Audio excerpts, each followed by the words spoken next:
notification lit up my phone at 3:47 p.m. on a Tuesday. My daughter Lily's face filled my screen, beaming beside a photo of my modest 2-story house in Charleston's Harleston Village. The caption made my blood run cold. "My mom just won $500,000 in the lottery. Our family is so blessed." I stared at those words until they blurred. My name is Margaret. I'm 53 years old, a high school English teacher at Charleston County School of the Arts, and I haven't bought a lottery ticket in my entire life. Not once. Not ever. What I didn't know in that moment was that my daughter had built an entire fabrication so elaborate, so meticulously planned, that by the time I unraveled it, I would question everything I thought I knew about the girl I'd raised alone for 28 years. I sat in my car in the school parking lot, my hands shaking so badly I could barely hold the phone. The post already had 47 comments. Congratulations poured in from relatives I hadn't spoken to in years, former neighbors, Lily's friends. My sister Jennifer had written, "OMG, call me now." My ex-husband's mother commented with a string of celebration emojis. The humid Charleston air pressed against my windows, but I felt ice cold. Before I tell you what happened next, I need you to understand something about how YouTube works. The algorithm decides who gets to see the ending of this story based on one thing: engagement. If you're not subscribed, if you don't leave a comment telling me where you're watching from, YouTube assumes you're not interested and stops showing you the content. I've seen people spend hours searching for part 2 of stories they never got to finish. Don't let that be you. Subscribe right now. Comment your city below. Because what happens in the next 48 hours? You won't believe it even when I tell you. My fingers moved on autopilot, dialing Lily's number. She answered on the first ring, her voice bright and breathless with excitement.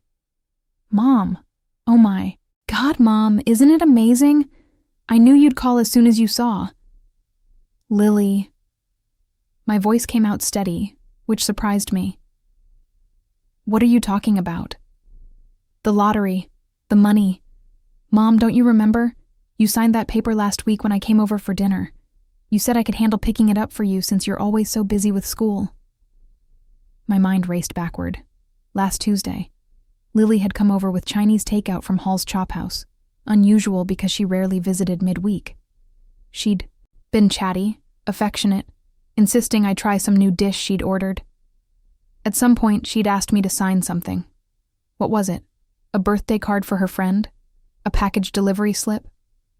"What paper, Lily?" "The claim form, for the lottery winnings." "Mom, are you okay? You seem confused." "I never bought a lottery ticket." Silence stretched between us, thick and dangerous. "Mom." Her voice changed, became patient, condescending. The tone you'd use with someone elderly and forgetful. "We talked about this. You bought it months ago at that gas station on King Street. You told me about it, remember? You said if you won, you'd finally fix the roof and take that trip to Ireland you've always wanted." "Lily, I'm going to the bank right now." "Why?" "Mom, I was going to..." I hung up. The drive to Wells Fargo on Broad Street took 12 minutes. I spent every second of it remembering. Lily's sudden attention over the past few months. The way she'd started dropping by more often, always with some excuse. How she'd helped me organize my important documents 3 weeks ago, insisting we put everything in one place to make my life easier. The bank manager, a woman named Patricia with kind eyes and steel gray hair, listened to my story with growing concern. She pulled up my accounts on her computer, her expression darkening with each click. "Mrs. Bennett, I need to show you something." She turned the screen toward me. There, in my account activity, was a savings bond I'd forgotten about. A gift from my late father when I'd graduated college 30 years ago. It had matured last month. Value: $487,000 with compound interest. "Someone initiated a withdrawal request last week," Patricia said carefully. "The signature on the authorization form. It looks like yours, but it's not."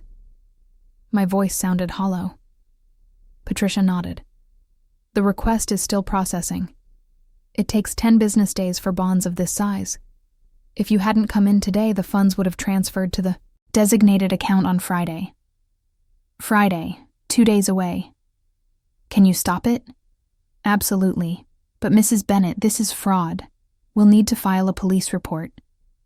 The word hung in the air between us. Fraud. My daughter had committed fraud against me. I thought of Lily as a child, curled up beside me reading Charlotte's Web, her small hand in mine.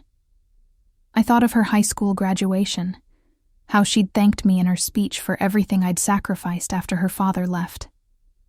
I thought of all the times I'd given her money when she was between jobs, all the rent I'd helped with, all the credit cards I'd paid off. Do it, I said. File the report. Patricia made the calls. Within an hour, a Charleston police detective named Marcus Hayes sat across from me in a small conference room that smelled like old coffee and disappointment. He was maybe 40, with the kind face of someone who'd seen too much, but still chose kindness. Your daughter posted about this on social media? He asked, taking notes. Yes, she told everyone I won the lottery. Smart, actually. He looked up at me. If people believe you have lottery winnings, they won't question where the money came from. She creates a cover story, then accesses the real funds. By the time anyone figures it out, the money's gone and she claims you gave her permission. My hands clenched in my lap. What happens now? We investigate. Talk to your daughter. Examine the forged documents. He paused. Mrs. Bennett, I have to ask, is this the first time something like this has happened? I wanted to say yes. I wanted to believe this was an aberration, a desperate mistake. But sitting in that cold room with fluorescent lights buzzing overhead, memories flooded back. Small things, checks that went missing. My credit card used for purchases I didn't remember making. Lily's insistence that I must have forgotten, that I was stressed, that I was getting older. I don't know, I whispered. Detective Hayes gave me his card. Go home. Let us handle this. And Mrs. Bennett? Change all your passwords, pins, everything. Today. I drove home as the sun set over Charleston Harbor, painting the sky the color of a bruise. My phone buzzed constantly. More comments on Lily's post, text messages from relatives asking about the money, 3 voicemails from Lily herself, each one more frantic than the last. I didn't listen to them. Instead, I sat in my small kitchen, the one my father had helped me renovate after my divorce, where Lily and I had shared countless meals and secrets and dreams. And I cried for the first time since my father's funeral 3 years ago. Not quiet tears, the kind that came from somewhere deep and broken. The kind that acknowledged a loss so profound, it changed the shape of everything. My daughter had looked at me and seen a mark, a resource to exploit. How long had she been planning this? How many times had she practiced my signature? What else had she taken that I didn't know about? The next morning, Detective Hayes called. We need you to come to the station, Mrs. Bennett. Your daughter is here with her attorney. The interview room at Charleston Police Department was smaller than I'd imagined, painted an institutional beige that absorbed all warmth. Lily sat beside a lawyer I didn't recognize, a thin man in an expensive suit who looked like he charged by the minute. When Lily saw me, something crumbled in her face. Mom. Don't, I said. The word came out harder than I'd intended. Don't call me that right now. Her lawyer held up a hand. Mrs. Bennett, my client would like to offer an explanation. Let me guess. She was going to surprise me with home repairs, pay off my mortgage, take me on that Ireland trip she mentioned. I looked directly at Lily. Which lie did you prepare? Lily's composure shattered. Tears spilled down her cheeks, but I felt nothing. No sympathy. No maternal instinct to comfort. Just a cold, hollow place where my daughter used to live. I was desperate, she said, her voice breaking. Mom, I'm in so much debt. I made some bad investments. I owe people money. Dangerous people. I thought if I could just access the bond money, I could fix everything. I was going to pay you back, I swear. By telling the world I won the lottery? My voice was ice. By making me look like a liar when the truth came out? I thought it would buy me time. I thought... She pressed her hands to her face. I didn't know what else to do. Detective Hayes cleared his throat. Miss Bennett admitted to forging your signature on the bond withdrawal form. She also admitted to using your credit card without permission on 7 occasions over the past 6 months, totaling approximately $11,000. The room tilted. $11,000. 7 times. And I'd noticed nothing. There's more, Hayes continued gently. We found evidence she accessed your retirement account online using passwords she obtained from your computer. She didn't complete those transactions, but the attempt was made. My retirement. The money I'd saved teaching for 30 years. The nest egg that would let me finally retire at 65. She'd tried to take that too. Mrs. Bennett, the lawyer said, his tone shifting to something meant to be persuasive. My client is willing to enter a payment plan to return all funds obtained and enter counseling. If you choose not to press charges, we can resolve this as a family matter. She's not my family. The words escaped before I could stop them. Lily flinched as if I'd struck her. Family doesn't prey on each other. Family doesn't forge signatures and create elaborate lies. Family doesn't look at their mother and see a bank account. Mom, please. Lily reached toward me across the table. I pulled back. I made a terrible mistake. I know I did. But I'm your daughter. I'm your only child. You can't throw me away. Something in her voice finally cracked through my anger. She looked like she had it. 8 years old, when she'd broken her arm falling from a tree and needed me to make the pain stop. When she'd gotten her heart broken at 16 and sobbed in my arms for hours. When her father had walked out and she'd asked why he didn't love us enough to stay. I'd always made the pain stop. Always fixed everything. Always protected her from consequences. And maybe that was the problem. I'm not throwing you away, Lily. My voice gentled but stayed firm. I'm letting you experience the results of your choices. Detective Hayes, I'm pressing charges. Lily's wail echoed off the sterile walls. Her lawyer tried to speak, but I was already standing, already walking toward the door. Mrs. Bennett. Detective Hayes followed me into the hallway. Are you sure about this? Your daughter will likely face jail time. I'm sure. I turned to face him. Detective, can I ask you something? If I let this go, if I bail her out again, what am I teaching her? He nodded slowly. That she can, keep doing it. Exactly. I took a breath. I've spent her entire life protecting her from the world. Maybe it's time I stopped. Maybe the most loving thing I can do now is step back and let her face what she's done. The Charleston sun was brutal when I stepped outside, making me squint against the glare. My phone buzzed with another message, this time from my sister Jennifer. Just heard about Lily. I'm so sorry. I'm here if you need me. I sat on a bench in Marion Square, watching tourists take selfies by the fountain. The world kept turning. People kept laughing. Somewhere, someone was having the best day of their life, while mine had imploded. But underneath the grief, something else stirred.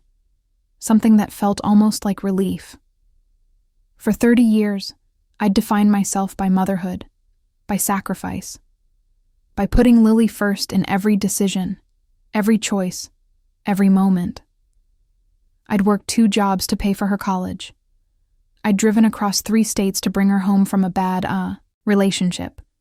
I'd forgiven debts and excused behavior and made endless allowances because she was my daughter, my only child, my everything.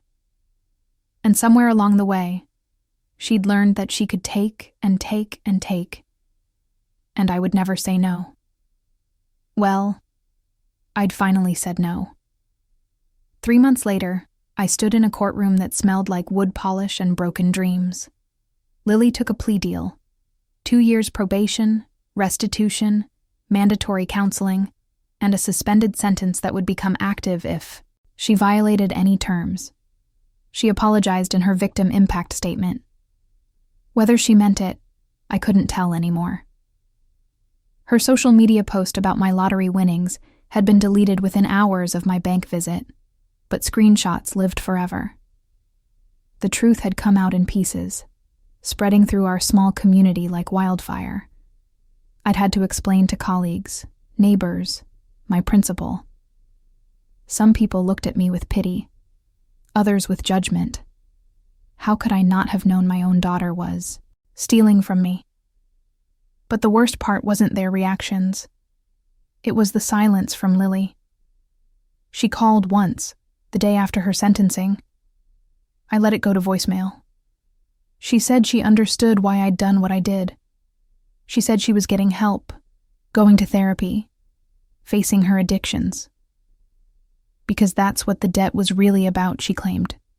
Gambling, online poker, fantasy sports betting. Maybe it was true. Maybe it was another lie.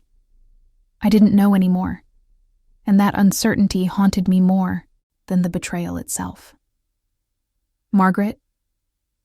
I looked up from my coffee at Common Ground, a cafe near the school where I'd started spending my Saturday mornings. A man stood beside my table, maybe my age, with silver threading through dark hair and eyes that crinkled when he smiled. I'm sorry, do I? Daniel Morrison. We met at the teachers' union meeting last month. You gave that speech about protecting arts funding. I remembered. He taught history at a school across town, had a dry sense of humor, and kind eyes. We'd talked for maybe 10 minutes about curriculum changes and budget cuts. Right, yes. Daniel, I'm sorry. I'm a bit distracted today. I don't mean to intrude. He gestured at the empty chair. But you look like you could use some company. Or I could disappear. Either way is fine. I surprised myself by saying, Sit. He did, setting down his own coffee. We sat in comfortable silence for a moment, watching through the window as tourists wandered King Street with shopping bags and ice cream cones. Do you ever feel like you don't recognize your own life? I asked suddenly. Daniel considered this. Every day since my divorce. I wake up sometimes and expect to hear my kids downstairs, forget they're at their mom's place now. Takes a minute to remember who I am in this new version of everything. Something about his honesty made my chest loosen. My daughter stole from me, forged my signature, took money, lied to everyone. I pressed charges. She was sentenced 3 months ago, and I haven't spoken to her since. I'd said it. The thing I'd been carrying alone, the weight that made it hard to breathe sometimes. I waited for his judgment, his advice, his platitudes about family and forgiveness. Instead, he said simply, "That must hurt like hell." My eyes filled with tears. Every single day. For what it's worth, I think you're incredibly brave. It takes courage to let someone face consequences, especially when you love them. I don't feel brave. I feel like I failed her, like if I'd been a better mother. Stop. Daniel's voice was gentle but firm. You can't love someone into being honest. You can't sacrifice yourself into making them care about your boundaries. Trust me, I tried that with my ex-wife for years. All it did was teach her I'd accept anything. We talked for 2 hours. About betrayal and boundaries. About loving people who hurt us. about the difference between forgiveness and reconciliation. He told me about his ex-wife's affair, about the moment he realized staying meant teaching his kids that disrespect was acceptable. I told him about Lily's childhood, about raising her alone, about the guilt that gnawed at me every night. When we finally left, he asked if I'd like to meet again next Saturday. Same time, same place. I said yes. Over the following months, those Saturday morning coffees became the scaffolding that held me up. Daniel never tried to fix me or solve my problems. He just listened, shared his own struggles, made me laugh when I thought I'd forgotten how. We took walks along the Battery, had dinner at small restaurants in Mount Pleasant, went to an art exhibit at the Gibbes Museum, where we disagreed passionately about modern art, and both enjoyed the argument. It wasn't romance, not exactly. It was something quieter and maybe more important. It was friendship with someone who understood loss, who'd been broken and was learning how to be whole again. One evening in late fall, as we walked along, Sullivan's Island Beach watching the sun sink into the Atlantic, my phone rang. Lily. I'd blocked her number months ago, but she'd found a way around it. I stared at the screen, my heart hammering. Daniel noticed. You don't have to answer. I know, but I pressed accept. Hello? Mom. Her voice was small, scared. I know I have no right to call. I know you probably hate me. But I'm 90 days sober, Mom. From gambling. And my therapist says I need to make amends, real ones, not just saying sorry. So I wanted to tell you that I finally understand what I did. How I betrayed you. How I used your love against you. And I don't expect forgiveness. I just needed you to know that I see it now. I see what I was. And I'm trying to be different. I closed my eyes, feeling the wind off the ocean, tasting salt.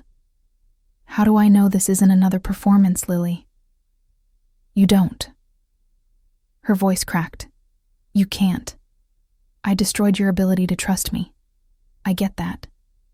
But Mom, I'm not calling to ask for money or help or anything except to say I'm sorry, and I'm working to become someone worthy of being your daughter again, even if that takes the rest of my life. Something in her tone was different. Flatter, maybe. Less performance, more exhaustion. The sound of someone who'd finally stopped running. I'm glad you're getting help, I said carefully. I really am. But Lily, I can't be part of your recovery right now. I need to focus on my own healing. I understand. She paused. I love you, Mom. I know I showed it terribly. I know I don't deserve to say it. But it's true. I love you too, I whispered. But love isn't enough right now. We both need to learn that. After I hung up, I stood very still, watching waves crash against the shore in their endless rhythm. Daniel waited beside me, not speaking, just present. Did I do the right thing? I asked. There is no right thing, he said. There's only honest. And you were honest. We walked back toward the parking lot as darkness fell. The lighthouse began its rotation, sending light across black water in steady sweeps. On, off, warning ships away from rocks, guiding them toward safety. Can I tell you something? Daniel said as we reached his car. That first day at the cafe, I didn't just happen to see you. I'd walked past 3 times, trying to work up the courage to talk to you. I turned to look at him. Why? Because I heard what happened with your daughter. Small community, word gets around. And I thought, here's someone who loved enough to set boundaries. Someone brave enough to choose what's right over what's easy, and I wanted to know that person. I'm not brave, I said. I'm terrified every day that I made the wrong choice. Being terrified and doing it anyway? He smiled. That's the definition of brave, Margaret. He drove me home. At my door, he hesitated, then leaned in and kissed my cheek softly. Same time next Saturday? Same time, I agreed. Inside my quiet house, I made tea and sat in my father's old armchair, the one I'd almost sold a dozen times but could never part with. My phone lit up with a message from Jennifer. Proud of you, sis. Dad would be too. I thought about my father, who'd raised me to be strong, who'd taught me that love sometimes meant letting people struggle, who'd trusted me to make my own mistakes and learn from them. He'd given me that savings bond 30 years ago with a note I'd kept. For when you need to start over. For when you need, to choose yourself. I love you. He'd known. Somehow he'd known I'd need permission to save myself. I opened my laptop and began typing an email to the travel agency Jennifer had recommended. Subject line, Ireland trip inquiry, solo traveler. My father's bond had been returned to my account in full. The money Lily stole was being repaid in installments through her probation. I'd used none of it yet, afraid somehow that touching it would mean accepting what happened. But sitting there in the lamplight, I realized something. That money wasn't tainted by Lily's betrayal. It was my father's love, transformed across decades into a gift I desperately needed. The gift of starting over, of choosing myself, of building a life that didn't revolve around fixing someone else. I booked 2 weeks in Dublin for the spring, a creative writing workshop I'd been eyeing for years, solo. When I closed the laptop, I caught my reflection in the dark window. I looked older than I felt. Tired. But something else too. Something I hadn't seen in my own face in years. I looked free. The doorbell rang, startling me. Through the peephole, I saw Daniel, holding a paper bag. I know we just said goodbye, he said when I opened the door. But I realized I never asked if you'd eaten dinner. I brought extra dumplings from Sesame, if you want company. Or I can leave them and go. I looked at this man who'd appeared in my life during its darkest season, who'd offered friendship without demands, who understood that healing wasn't linear and grief didn't follow schedules. Come in, I said. I'll make tea. We sat in my kitchen, the one my father helped build, the one that held so many memories of Lily, the one I'd almost decided to sell because it hurt too much to stay. We ate dumplings and drank chamomile tea and talked about everything except my daughter. Daniel told me about his son's piano recital next week. I told him about my Ireland plans. He showed me photos of a hiking trail he wanted to try. I showed him poems I'd been writing, tentative first steps back toward the creative life I'd abandoned for practical motherhood decades ago. At some point, I realized I was happy. Not healed. Not whole yet. But genuinely, actually happy in this moment. In this kitchen. With this person who saw my broken pieces and didn't try to fix them. When he left, he kissed me properly this time. Soft and sweet and full of possibility. Margaret, he said at the door. You're going to be okay. Better than okay. After he left, I stood in my living room looking at the photos on my mantle. Lily at every age, smiling in captured moments that seemed like they belonged to someone else's life now. I didn't take them down, but I added new ones. Photos from Jennifer's last visit, a picture of the Battery at sunset, a selfie of me and Daniel making ridiculous faces at the aquarium. My life was expanding again, making room for joy alongside grief. Making room for new people, new memories, new versions of myself I hadn't known existed. My phone buzzed one more time. A text from Lily. I saw you registered for a writing workshop in Ireland. I'm glad, Mom. You always talked about going. I hope it's everything you dreamed. I stared at those words for a long time.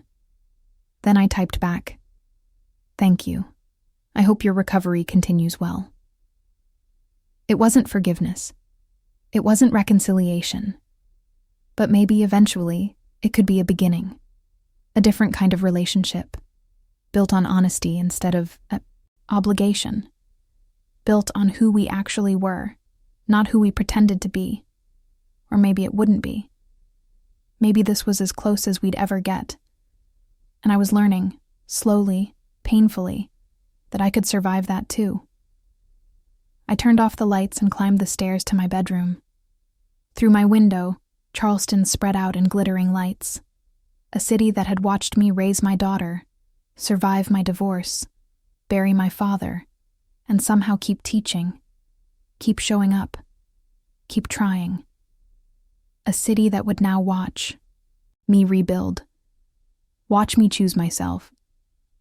Watch me learn that loving someone doesn't mean sacrificing who you are. Tomorrow, I'd wake up and go to school. I'd teach my students about poetry and metaphor and the ways stories can transform pain into meaning. I'd have coffee with Daniel on Saturday. I'd book flights to Ireland and workshops and adventures. I'd build a life that was mine alone, not defined by who needed me, or who I'd failed, or who I used to be. And maybe, years from now, Lily would be part of that life again. A different Lily. An honest one. One who'd done the work to earn back trust. Or maybe she wouldn't. Maybe this was it. This careful distance, these polite texts, this permanent fracture in what we used to be. But either way, I would survive it. I would heal. I would choose joy when it appeared. I would let good people in. I would write my poems and take my trips and teach my students, and kiss Daniel Morrison in parking lots and laugh until my stomach hurt and cry when I needed to, and build something beautiful from these broken pieces. Because I'd finally learned what my father tried to teach me with that savings bond. Sometimes the most loving thing you can do is save yourself. Sometimes choosing you isn't selfish. Sometimes it's the only way to survive.